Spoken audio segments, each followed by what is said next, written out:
আসসালামু আলাইকুম এভরিওয়ান। আজকে আমি মুগ ডাল দিয়ে চাল কুমড়ো রান্না করব। তো আমি কড়াই দারচিনি এলাচ তেজপাতা দিয়েছি, 1 চামচ পরিমাণ পেঁয়াজ পেস্ট, এক চামচ পরিমাণ রসুন পেস্ট, 1/2 চামচ পরিমাণ আদা পেস্ট, 1 চামচ পরিমাণ সরিষা পেস্ট নিয়ে একটু পানি দিয়ে এটা কষিয়ে নেব।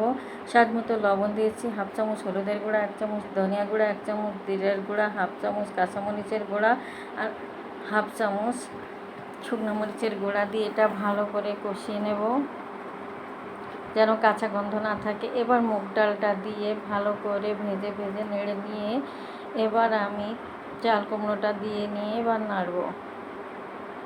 চাল কুমড়োটা এভাবে নাড়লে নেড়ে রান্না করলে খেতে খুবই ভালো লাগে। এটা ভাত রুটি আপনারা যার সাথেই খেতে চাবেন তার সাথেই খুব দুর্দান্ত লাগে, এত ভালো লাগে। তা আপনারা যারা যারা করে খান বাসায় তারা তো জানেনই, আর যারা কেউ কখনো খাননি একদিন বাসায় রান্না করে দেখবেন, খুবই ভালো লাগে।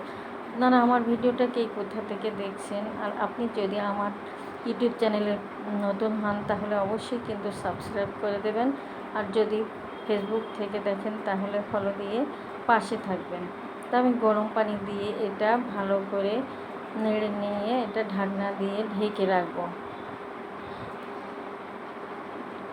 ঢাকনা দিয়ে ঢেকে রেখে এটা আমি রান্না করে নেব।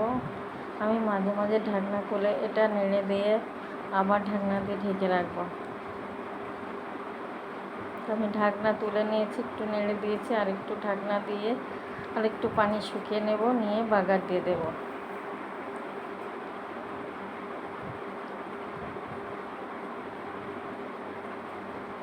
তা আমার পানি শুকিয়ে গেছে, এবার আমি বাগার দেব। কড়াইটা নামিয়ে রেখে অন্য একটা কড়াইয়ে তেল দিয়ে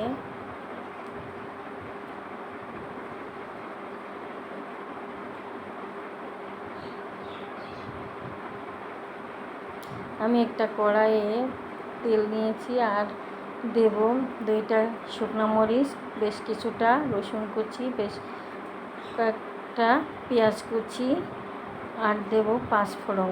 এটা 5 ফোড়ন দিলে খেতে খুবই ভালো লাগে। এটা ব্রাউন কালার করে ভেজে নেব।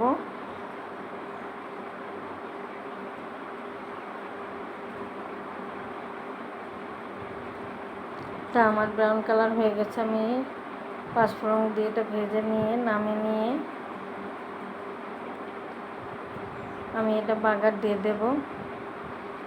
তা আপনাদের কার কার এইভাবে চাল কুমড়ো মুগ ডাল দিয়ে ভালো লাগে অবশ্যই কিন্তু কমেন্টস করে জানাবেন। আমার তো বেশ ভালো লাগে খেতে।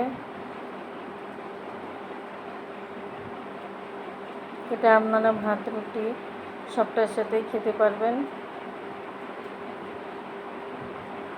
তো আমার হয়ে গেছে, আমি এখনই নামিয়ে নেব।